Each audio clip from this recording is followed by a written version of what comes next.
네, 오늘 새벽에 일어난 끔찍한 소식 짚어보겠습니다. 경남 진주의 한 아파트에서 40대 남성이 자신의 집에 불을 지른 뒤에 불 때문에 대피하는 주민들을 상대로 흉기를 휘둘러서 5명이 숨지고 13명이 다치는 충격적인 사건이 발생했습니다.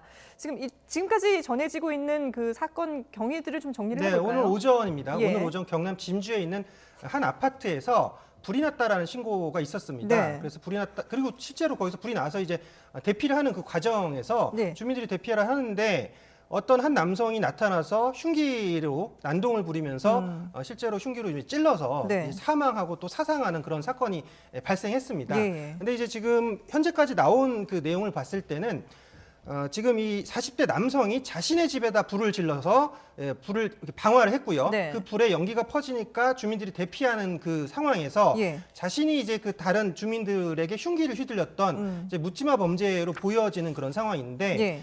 피해자가 좀 많이 발생을 했어요. 예. 5명이 사망했는데 70대 남성 1명과 60대 여성 2명, 그리고 30대 여성 1명과 그리고 지금 안타깝게도 12살 아이 그러게요. 여학생까지 사망하는 그런 상황이었고요. 예. 지금 연기를 들이마신 사상자와 또 부상당한 사상자까지 포함해서 18명의 지금 사상자가 병원으로 이송돼서 치료를 받고 있는 그런 상황입니다. 예, 정말 피해가 엄청나게 컸는데 이 피해자가 검거 직후에 임금 체불 때문에 범행을 저질렀다라고 주장을 하고 있습니다만 그 이후에는 진술을 거부하고 있는 상황이어서 아직까지 범행 동기를 정확하게 확인하기는 힘들 것 같아요. 근데 이제 범행 동기는 나오지 않고 있어요. 예. 그래서 경찰도 아마 정신병력에 좀 그런 초점을 좀 맞추고 있는 것 같습니다. 네네. 그래서 임금체불이 있다고 하는데 왜 자기 집에 불을 질렀을까? 그렇죠. 그리고 술도 마시지 않는 것으로 알려져 있고, 예. 그다음에 또 체포된 이후에 이제 진술을 거부하고 있다고 그럽니다. 네. 그래서 일단 범행 동기가 무엇인지 굉장히 중요한데, 뭐 개인적으로 볼 때는 아마 정신적인 좀 문제가 있을 가능성이 크다고 봐요. 예. 그래서 왜냐하면 이제 범행 동기도 전혀 이해가 가지 않고, 그렇죠. 그다음에 불을 지른 다음에 특히 그 노약자랄지 힘없는 여성 그리고 어린이를 상대로 이러한 끔찍한 범행을 저지른 걸 보면 본인 자체가 어떤 뭐 피해망상이랄지 어떤 정신적인 문제원이 되지 않았나 이렇게 볼 수 있지 않을까 싶습니다. 예. 근데 지금 주민들이 평소에도 이 남성과 갈등이 있었다라는 증언도 나오기도 했는데 그런 걸 본다면 이게 단순히 그냥 묻지만 범죄로 봐야 되는 겁니까? 아니면 좀 계획된 범죄로 봐야 되는 겁니까? 저는 일단 계획된 범죄로 보여지거든요. 계획된 범죄다. 왜냐하면 2008년 10월에도 동일한 사건이 있었습니다. 논현동 고시원 사건이 있었거든요. 예. 그때 당시에도 그 자신의 어떤 뭐 휴대전화 비용도 못 냈고 생활비도 감당할 수 없었고 그다음에 그 예비군 훈련 안 가가지고 벌금이 150만 원이 나왔었어요. 그래서 예. 비관했던 그런 상태였고 네. 사회에 대한 불만이 굉장히 많았던 한 사람이 있었는데 그 사람이 자신의 방에다 불을 질러서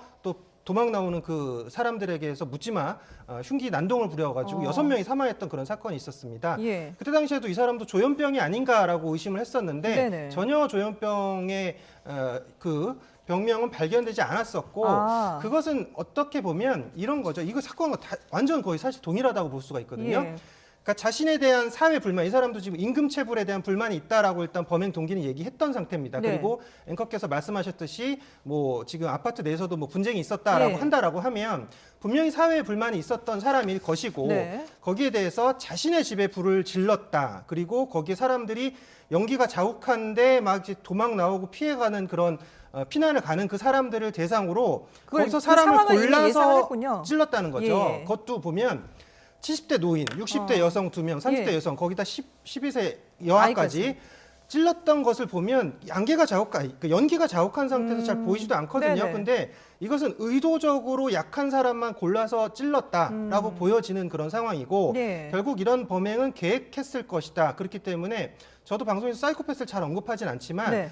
이것은 사이코패스형 범죄일 가능성이 상당히 높다라고 보여져요. 의도적인 범행 계획을 갖고 있었고 예. 사회 불만을 약한 자에게 표출하는 전형적인 묻지마 범죄와 또 사이코패스의 성향을 갖고 있는 범죄자가 저지른 계획 범죄일 것이다라고 저는 지금 추정을 하는 상태인데 예. 왜냐하면 경찰이 말했던 부분은 술은 전혀 하지 않았다라고 지금 얘기를 하고 있었고요. 네. 오늘 오전 4시 29분에 지금 불을 지른 상태에서 한 4시 50분경에 그 지금 경찰에게 잡혔는데 네. 그 상황에서도 계속적으로 저항을 하다가 잡혔다라고 했거든요. 그런 것을 보면 조현병 환자 같은 경우는 사실은 오히려 자신이 그 범행을 저지른 상태에서 이렇게 저항을 하지 않고 잡히는 경우들 오히려 거꾸로 있어요. 근데 예. 이 사람 같은 경우는 자신이 아까 말했던 사회에 대한 불만에 대해 저지른 범죄는 당연시 여기는 거죠. 자신이 네네. 정당화했던 그런 상태이기 때문에 계속적으로 경찰에게 저항을 했던 그런 상태였다. 예. 그리고 모든 것들이 계획적인 범죄일 가능성이 매우 높다라고 예. 보여집니다. 그러니까 새벽 시간에 모두가 잠든 시간에 자신의 집에 불을 지르면 사람들이 밖으로 나올 것을 예상을 하고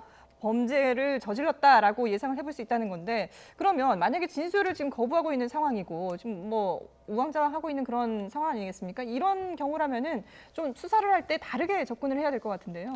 일단 뭐 설득을 해야겠죠. 예. 그런데 이제 정신 병력이 있는 사람들의 어떤 범죄 행위 이후의 행위를 보면 일단 횡설수설 하고요. 네네. 그다음에 범행의 이유를 알 수 없는 얘기만 해요. 그렇죠. 그렇지만 이제 시간이 좀 지나고 그러면 사실적인 얘기를 좀 하죠. 그렇지만 물론 뭐 그 이유에 대해서는 이해할 수 없는 분이 굉장히 많이 있겠지만 네네. 이제 시간이 좀 지나야 할 것 같습니다. 그리고 이제 무엇보다 중요한 것은 이 사건을 위해서 사실 이제 사상자가 굉장히 많았잖아요. 그러게요. 그래서 예. 첫 번째 이제 수사, 정확한 수사, 네네. 원인, 범행 동기 이런 것들이 구체적으로 밝혀져야 하고요. 예.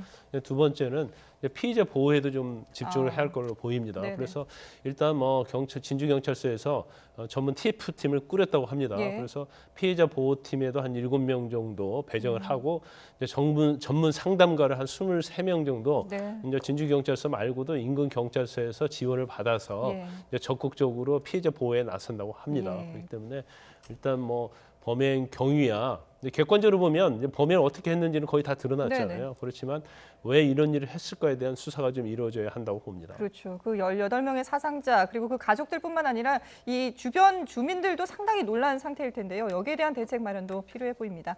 네, 지금까지 뉴스픽 염건웅 유원대 경찰소방행정학부 교수 그리고 김광산 변호사와 함께했습니다. 잘 들었습니다.